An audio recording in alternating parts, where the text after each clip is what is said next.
30 నిమిషాలలో నొప్పి లేకుండా వేడికోస్ స్వయం చికిత్స ఆవేశ హాస్పిటల్ హైదరాబాద్. నమస్తే రమగారు. నమస్తే. స్టోరీ ఒకటి చెప్పుకుందామని అహింసా జ్యోతుల నుంచి చెప్పుకుంటున్నాం కదా కథలు. శుద్ధోధనుడు మహారాజుకి అమితోధనుడు అని ఒక తమ్ముడు ఉండేవాడట. ఆయనకి 3 పిల్లలు. మహానముడు, అనిరుద్ధుడు, రోహిణి.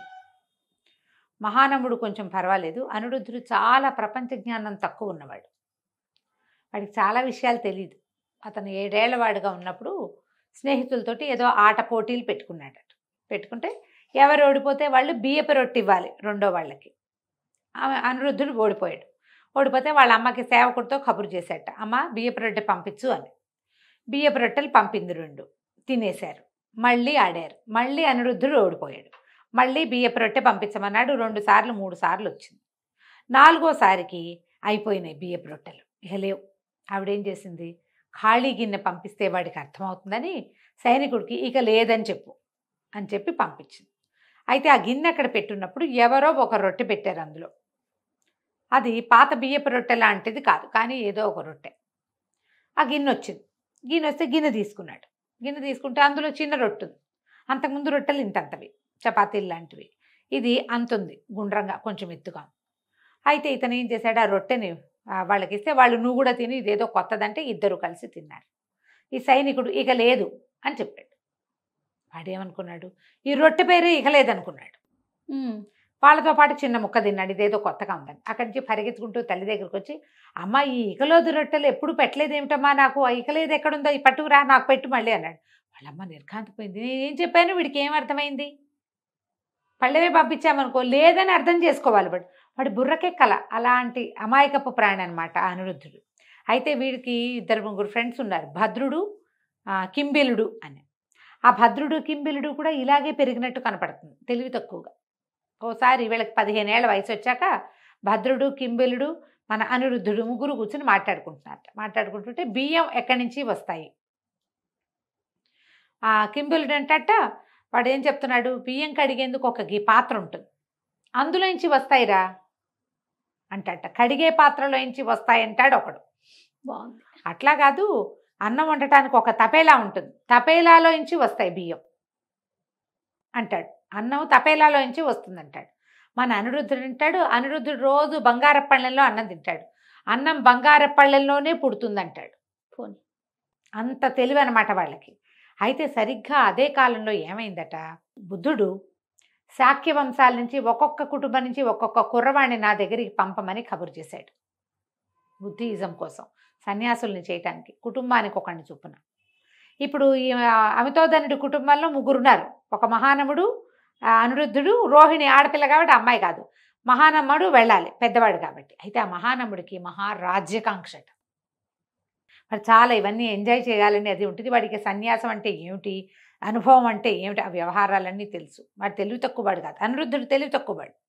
అయితే ఏమన్నాడు, ఇద్దరు కలిసి మాట్లాడుకుంటూ ఏం చేశాడు, ఎలాగైనా అనిరుద్ధుడిని పంపించాలి, అనిరుద్ధుని పంపాలి కాబట్టి ఏమన్నాడు, ఒరే పిచ్చి వెధవా, బియ్యం కంచంలో పుట్టడం ఏమిట్రా, బియ్యం కంచంలో పుట్టవు, నేలలో పుడతాయి, నేలని తవ్వాలి, నేలని తడపాలి చాలా రోజుల పాటు, దాన్ని మొత్తం తవ్వాలి, ఇవన్నీ వరుసగా గింజలు వేయాలి, మళ్ళీ నీళ్లు పెట్టాలి, ఆ గింజలు మొలకెత్తాలి, వాటిని సరిచేయాలి, కలుపు తీయాలి, అవి ఇంత ఎత్తొచ్చాక వాటికి నేలకి ఏదైనా ఎరువు ఇవ్వాలి, పైన ఏదైనా చల్లాలి, ఆ తర్వాత కంకులు వేస్తాయి, అవన్నీ కొయ్యాలి, కోసిన వాటిని కుప్పేయాలి, ఎంత పని. ఆ తర్వాత మళ్ళీ తూర్పారపడి వాటిని ఇచ్చేయాలి, ఏమంటారు దాన్ని, ఊడుపులు చేసిన, ఊడుపులు అంటే మొత్తం మొక్కలు పెట్టాం కదా, ఈ కుప్పలు వేసిన తర్వాత వీటిని నూర్చాలి, వాటన్నింటిని కొట్టి కంకుల్ని గడ్డిని వేరు చేయాలి, గడ్డిని మోపులు చేయాలి, కంకుల్ని సెపరేట్ చేయాలి, వీటిని ఎండబెట్టాలి, తర్వాత దాచిపెట్టాలి. ఆ తర్వాత ఏం చేయాలి, దంచి చెరిగి అప్పుడు బియ్యం సిద్ధమవుతుంది. అప్పుడు ఆ తర్వాత ఏమైంది, ఆ తర్వాత మళ్ళీ దీన్ని కడగాలి, పొయ్యి వెలిగించాలి, నీళ్లు సరిపడా పోసి పెడితే అన్నం అప్పుడు తయారవుతుంది.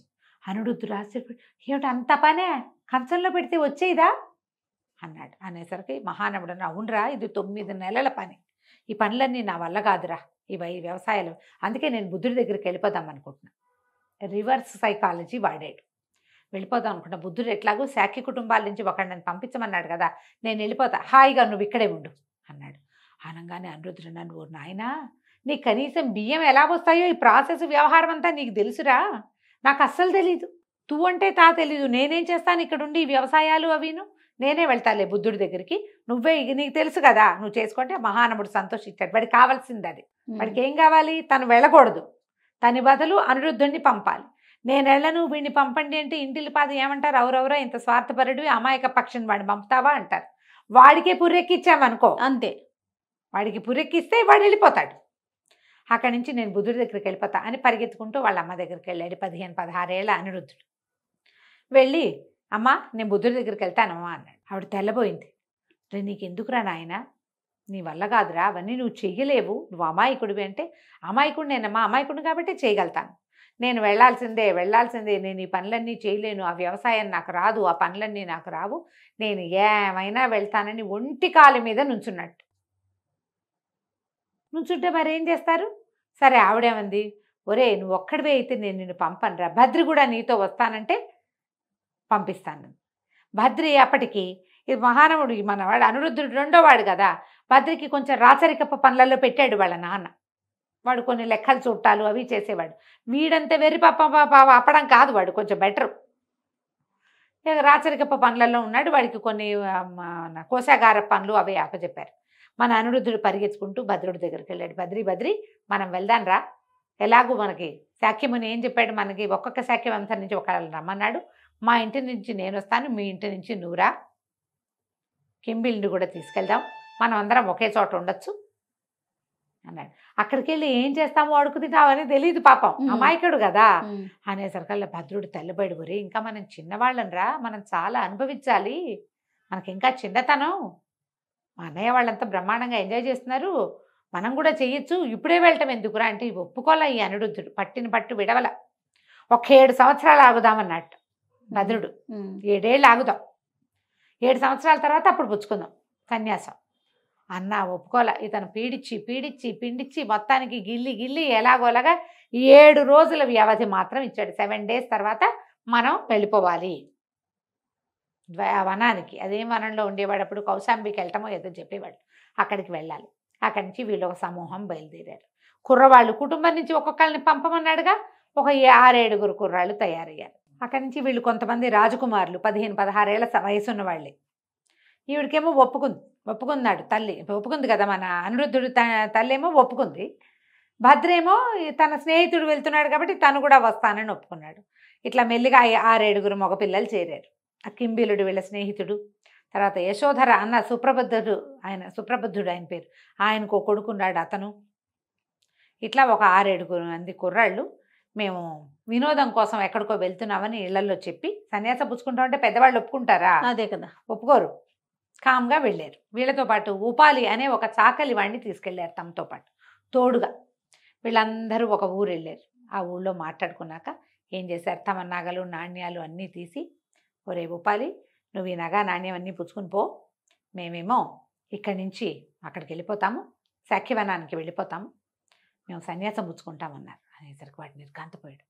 ఏమిటి 16-17 ఏళ్ల పిల్లలు వీళ్ళందరూ ఇట సన్యాసం పుచ్చుకుంటాము, నీ నగలు పుచ్చుకుని నేను వెళ్తే శాక్యులు నన్ను ప్రాణాలతో బతకనివ్వరు, పైగా చిన్నపిల్లలు వీళ్ళే సన్యాసం పుచ్చుకుంటుంటే నేనెందుకు సన్యాసం పుచ్చుకోకూడదు అని ఒక పూటంతా ఆలోచించుకుని, నేను వెళ్ళండి వెనక్కి, నేను కూడా మీతో పాటే సన్యాసం పుచ్చుకుంటాను, ఈ నగలన్నీ ఇక్కడే బారేద్దాం, మనకొద్దు, మన సన్యాసం పుచ్చుకునేటప్పుడు నగలు జాగ్రత్త ఇంకెందుకు అదే కదా అనేసరికి, సరే ఉపాలిని కూడా సన్యాసం పుచ్చుకుంటానన్నాడుగా, సరేనని ఆ నగలు అక్కడ ఎవరికో ఆ ఊళ్ళో వాళ్ళు మొదట వెళ్ళారుగా, ఒక చిన్న ఊరు, ఆ చిన్న ఊళ్ళో ఉన్న వాళ్ళు ఎవరికో అప్పచెప్పేసి గ్రామాధికారికి మేము అప్పచెప్పామని చెప్పమని అక్కడి నుంచి వెళ్ళిపోయారు. జేతవనానికి వెళ్ళారు, శాక్యవనం కాదు జేతవనం. అది జేతవనానికి వెళ్తే సరే వీళ్ళ బుద్ధుడు తమ వంశాల వాళ్ళు వీళ్ళంతా శాక్యులే కదా, వాళ్ళందరినీ పేరున అందరూ ఎవరెవరు ఏంటో కనుక్కున్నాక చాకలు కూడా సన్యాసం పుచ్చుకుంటా ఉంటే సరే వీళ్ళందరినీ లైన్లో నుంచోబెట్టారు. కాసేపు ఏవో మాట్లాడాక ఈ శాక్య రాజకుమారులు చెప్పారు,